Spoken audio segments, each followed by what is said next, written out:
Chapter 8. Lord Hampton's Story.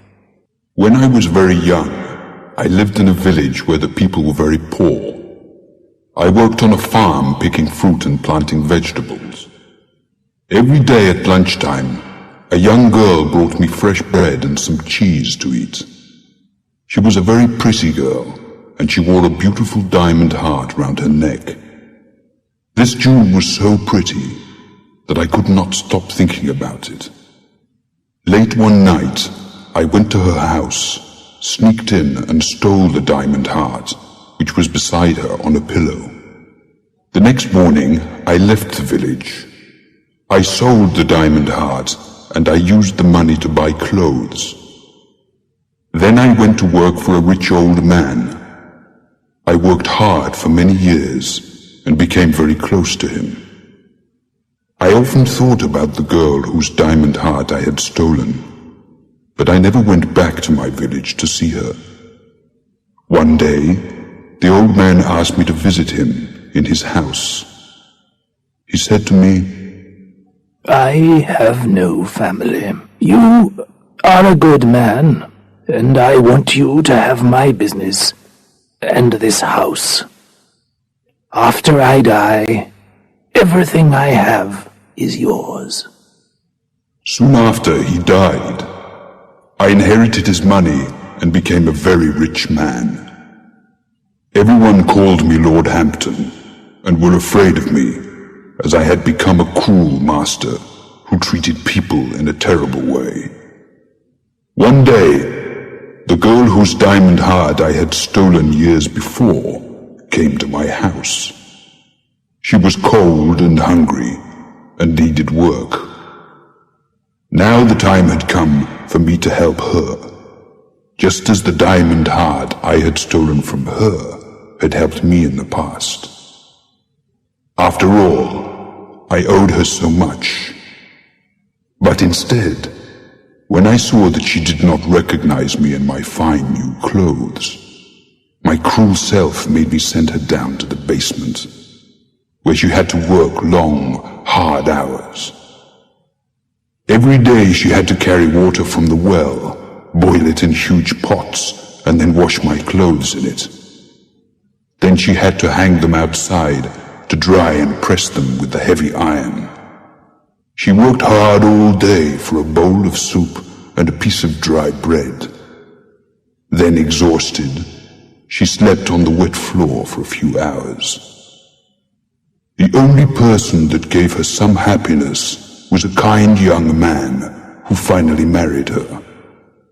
When this happened, I felt sad for some time, because I had memories from the time we were both young and poor, and she cared for me so much. But my sadness quickly went away. What did I want from a poor, miserable girl? My house was beautiful. I had many rich friends, and there was always good food on my table.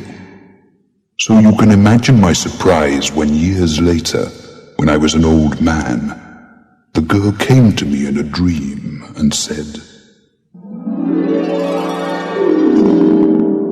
"Many of your servants have died of cold and hunger. The ones who lived to be old were sent away when they could not work any more, and they too died of hunger. Now you must suffer before you can find peace. You will know when the time has come, because a young girl will come to your house. If she eats at your table, and you speak to her honestly of your past cruelty and selfishness, then you will be free to leave this house and find peace."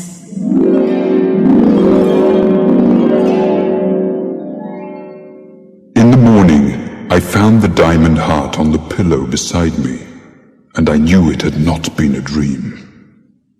Soon, what she had told me became true. All my servants were old and tired. One by one they left, but no new ones came to work for me. My beautiful house started falling apart. My rich friends no longer wanted to visit me. For endless years, I have wandered from room to room, always waiting for a young girl to come and free my soul from its suffering. Now, I can finally find peace.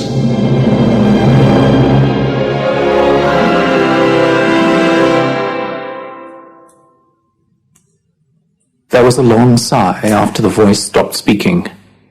Kathy felt cold and lonely as she stood in the middle of the empty room.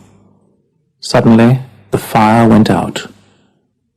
"Don't leave me here alone!" Kathy cried, but there was no answer. She walked slowly across the dark room to the front door. There she turned and looked once more at the two chairs beside the fireplace. Then she left the house. It was still raining and nobody was waiting outside the gates for her. Kathy felt lonely and sad as she walked home.